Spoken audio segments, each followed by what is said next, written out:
Ladies and gentlemen, it's Reichle here. It's been a long time since I've done a video.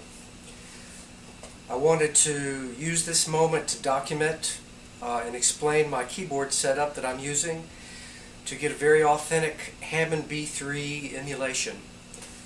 First of all, what's hidden that you don't really see that gives you sound quality without what appears to be lots of external equipment is I have a nice rack. A lot of patience and ingenuity goes into to planning this rack, what goes in the rack, and then the actual wiring of the rack behind with the patch cables and the AC adapters and whatnot to make it all very almost like a surgeon ties sutures inside the human body. So I won't move the camera to show you the back of the rack, but all of the wiring, the quarter-inch cables that go from one particular piece of equipment to the other, the MIDI cables are all tethered down with wire ties very neatly. I can't exactly think of the word, but loomed or knitted together so that as you carry the rack around, it's going to get a fair amount of road abuse. The cables are going to be protected, they're not going to come unplugged, and it basically will be a rock-solid, dependable unit that when you get to the gig, all you have to do is pull your cords out of the back, which are taped together and labeled, plug those into your keyboards, plug your pedals in. So this is an integrated unit, basically like a oversized integrated circuit of MIDI and audio circuitry. Your brain, so to speak. You have two cables, stereo, because I have a stereo mixer that go to 2 amps. I run in stereo. My Lexicon digital reverb is in stereo, and also my DX7 runs through a Roland STE 1000 digital delay, which gives stereo chorus to the sound of the DX7. Briefly, I'll just show you what I've got in this rack. This is a Roland P330 structured adaptive synthesis electric piano module. It's the same architecture as the Roland MKS-20, which was the more popular module, but this is a one-space version of that with no graphic EQ, but the exact same sounds. It takes you a little more, you have to get into the menus to program your sounds, but I have those dialed in. So this is that very famous Roland electric piano sound with chorus on it. This is an indispensable kind of not very well known MIDI module, the P330. I have 2 of these actually.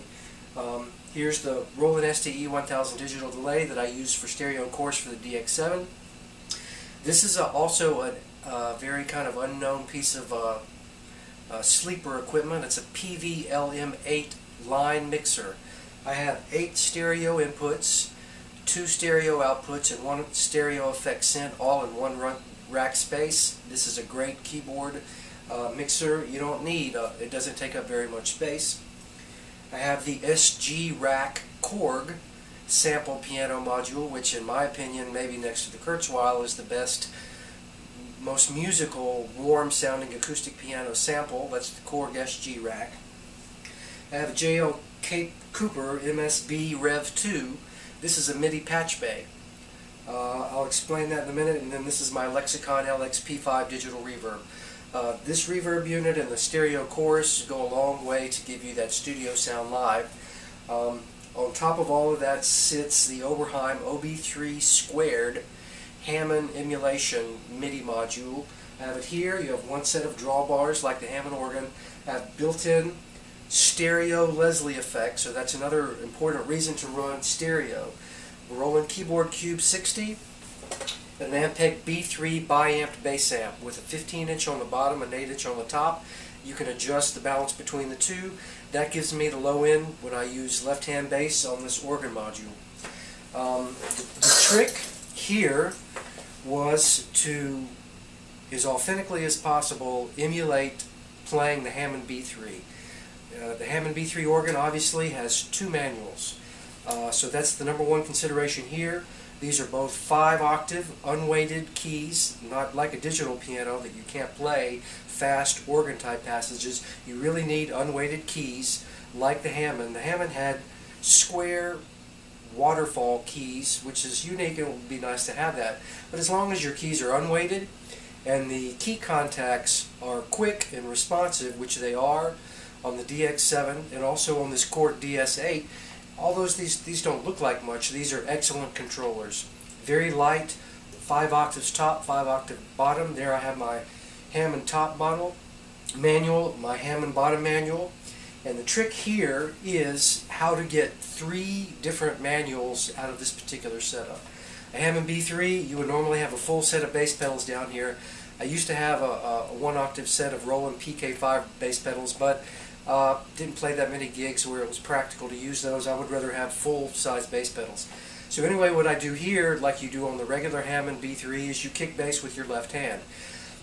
This DX7 has a gray matter expansion board, which greatly expands the MIDI capabilities of the DX7 II FD as a MIDI controller. That lets me split the keyboard, just this 5 octaves, into 8 different zones. I could have 8 different DX7 sounds, or I could be sending out 8 different MIDI controls to other instruments. In this particular setup, I only need 2. I have one split so that I've got left-hand bass sound from middle C down to the bottom, and from middle C up I have the lower manual of the Hammond organ. I set that up in the E gray matter parameter with a split in a specific patch, and then I have my upper manual on the Korg DS8. So this pretty much emulates exactly what you would be doing on a Hammond B3. The reason why I'm able to achieve that is because this Oberheim OB3 squared module can receive on 3 different MIDI channels, each one of those manuals separately. So my bass signal is responding on MIDI channel 3, my lower manual is responding on MIDI channel 2, and my upper manual is responding on MIDI channel 1. The Roland, I couldn't also complete this without the MIDI control patch bay, because it acts as a MIDI merge. I have to have a device that will take the MIDI output of this keyboard, the MIDI out of this keyboard, merge those 2 together, and feed that into the Oberheim. That is why the MIDI patch bay, there are several different kinds. Digital Music MX8, this J.L. Cooper Rev 2 has been a great unit. It has 2 MIDI processors in it. I use it to bump MIDI channels. I also use it to throw out program changes to my sampled piano module, my electric piano module. It throws out program changes to the Oberheim, and all of those are achieved by simply pushing one of the presets on the DX7. So I have it set up. If I hit program 1 here, it throws a patch change out to the MIDI control patch bay 1-1, and that in turn sends out program changes to my other modules, so I have setups. Each one of my presets on the DX7 is going to give me a different combination of sounds on the top and the bottom. Some of those are just organ, some of those are organ on the top, piano on the bottom. Maybe if I have time, if the battery doesn't run out, I'll give you a little demonstration of that. But the main thing that I wanted to show you, let you hear, is what this Hammond B3 sounds like, which is very good. I have a volume pedal, like you have on the Hammond, which is plugged into the Korg DS8. For some reason, the MIDI volume response is better coming out of this controller keyboard. I could also plug that volume pedal directly into the back of the Oberheim, but it's not as smooth a transition. So that pedal goes directly into here, so that controls the volume of all 3 manuals of the whole organ at the same time. And I have a Roland sustain pedal here, which turns my Leslie from slow speed to fast speed. So you basically have all the tools that you would have if you're playing a Hammond B3. It's a joy to play. It took me a long time to get the system together. That's why I wanted to document it and show. After I play a little bit of the organ sound and demonstrate that, maybe I'll go back and I can show you the other presets that I've got for playing commercial gigs. Basically, I played in an R&B and hip-hop band.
play in 6 is because I'm forcing myself to learn to walk left-hand basses while playing in a fast 3, which is challenging, but that's not really a great thing for me to play as an example because I don't really know what the hell I'm doing. So I got to play something right that I feel and that I know, so I can really try to demonstrate the nuances of the sound of the B-3. Usually this sound on your bottom manual, here are my bass notes, and here's your split, you can hear. So I have 2 complete octaves of bass down here to play left-hand bass. This manual and this manual often are on the same sound, but you add percussion on the top. So when you play your melodies, these notes stand out more. You can get a percussive quality.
Very good playing, but trying to at least demonstrate what you can do with this very good Hammond emulation that I've been able to develop over time.